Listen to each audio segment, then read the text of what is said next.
Okay, so in this video, what we've got is our dual fuel line kit for your 250 Cummins. When you get this, you're going to get everything you see here, with the exception that's not showing right now is the valve. Sorry, I don't have that with me right now. So, yay, you open up the box, you got all your parts. First thing you're going to do is grab the two hoses, and you're going to lay those out. Alright, and you'll see that one of them is ever so slightly longer. The longer hose, that's for your back, the back of the motor.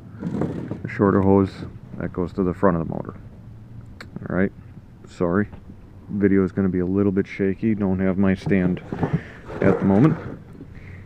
The other thing you're going to get is all these fittings, and they'll be in baggies labeled front, rear, and valve. This here is only if you get the stage 4 or 5 kit, which completely replaces the steel line. Basically though, you'll have 3 identical swivel fittings. These here, when you pop the caps off, it's a 1/8 NPT pipe thread to a 1/8 NPT pipe thread, but it actually swivels. Okay, you can see there that it spins. And what this allows you to do is, when you get to your elbows and you put the elbow in, because there's some other fittings that are in the way, makes it difficult to turn the elbow without bumping a casting on the head.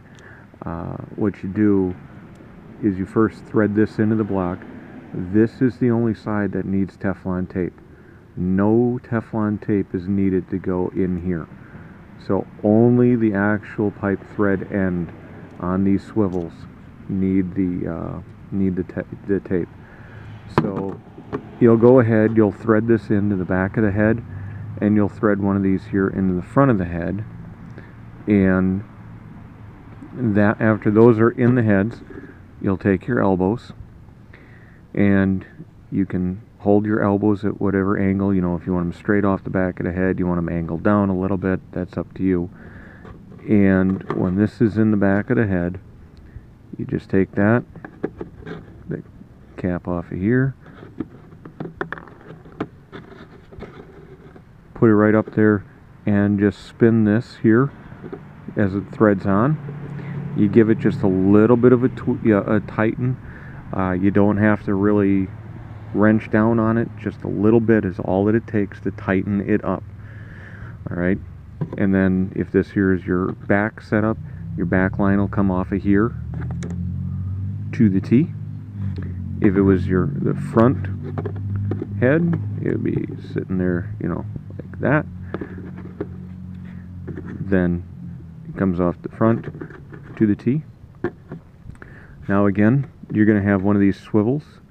This swivel will go down into your injection pump, where your current shutoff valve is, your current emergency shutoff valve is. So remove your shutoff valve. Again, pipe thread on here, or tape on here. Thread this down.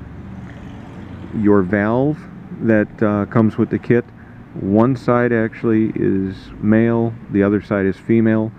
So the male side will thread into here. Again, no tape needed to go in here. And this male end will thread into the female end of the valve. Yes, you'll need tape on here.